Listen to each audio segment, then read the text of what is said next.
having a corporate job, besides the constant fake urgency that makes it feel like hell a lot of times, is like, I don't even know if I'm social enough for the career I have, because I sit in these meetings where everybody just goes around in a circle explaining their point of view like 12 different ways, and the group still can't reach consensus. Like, I'm just not that competitive of a person to go back and forth. If your logic makes sense, I'm willing to try things your way, and we don't have to keep debating each other about. Unemployment rates in the neurodivergent community are much higher than they are in other communities. And there are a lot of reasons as to why this is the case. Number one, the way that we communicate is different from how other people communicate. I define autism as you communicate differently from how neurotypical people communicate.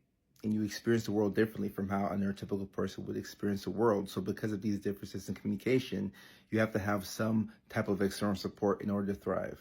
That's autism. What's ADHD? ADHD is a condition that makes it difficult for you to regulate your emotions and for you to regulate your attention. So when you have a hard time regulating your emotions and your mood, and you have a hard time regulating your attention, and on top of that, you communicate with the world differently, I don't think it's difficult to see how a corporate work environment, or just most work environments in general, wouldn't be conducive to your personal growth, even though it helps you pay the bills and it helps you get from point A to point B. In addition to communicating differently than how neurotypical people communicate, you have to throw in things like sensory overload. You're sitting there at the desk and you can hear that somebody in the next cubicle over is making noise. They're chewing gum. They're talking to their mom. They're watching TikTok. They're probably watching this video. And you're in your office space and you're frustrated because things are too loud. It's a little too bright and you can't control this because it's a shared office space. And you can't work from home for this particular job. So you just have to do what you have to do.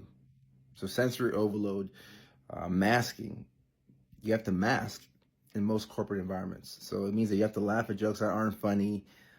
You have to throw in little emojis that you don't want to throw in just to appear as if you're, not threatening, because when you're in meetings, you have this type of face. You don't laugh too often. And when you don't speak up and when you don't allow your presence to be felt, people will think that there's an issue. They'll be curious. Well, why is that guy so quiet all the time? Like, what's wrong with them? Do they think that they're better than everybody else? If you're not, playing the same old, song and dance where you're laughing and you're, oh, that was so great. Yeah, what'd you do this week? Things that you don't even care to talk about. But if you don't do that, you're going to be seen as an outsider. And people will be curious as to why you're just so quiet. Why are you so observant? People are not used to that. Anything that pushes against the status quo is seen as threatening because people are just not used to that. So when we take into account the differences in communication, the need for constant masking, which leads to burnout and fatigue, and sensory overload, just to name a few, I think it's quite easy to see how neurodivergent people can struggle to keep a job and to even get a job in the first place. So these are some of the reasons why we have to make workspaces more neurodivergent friendly.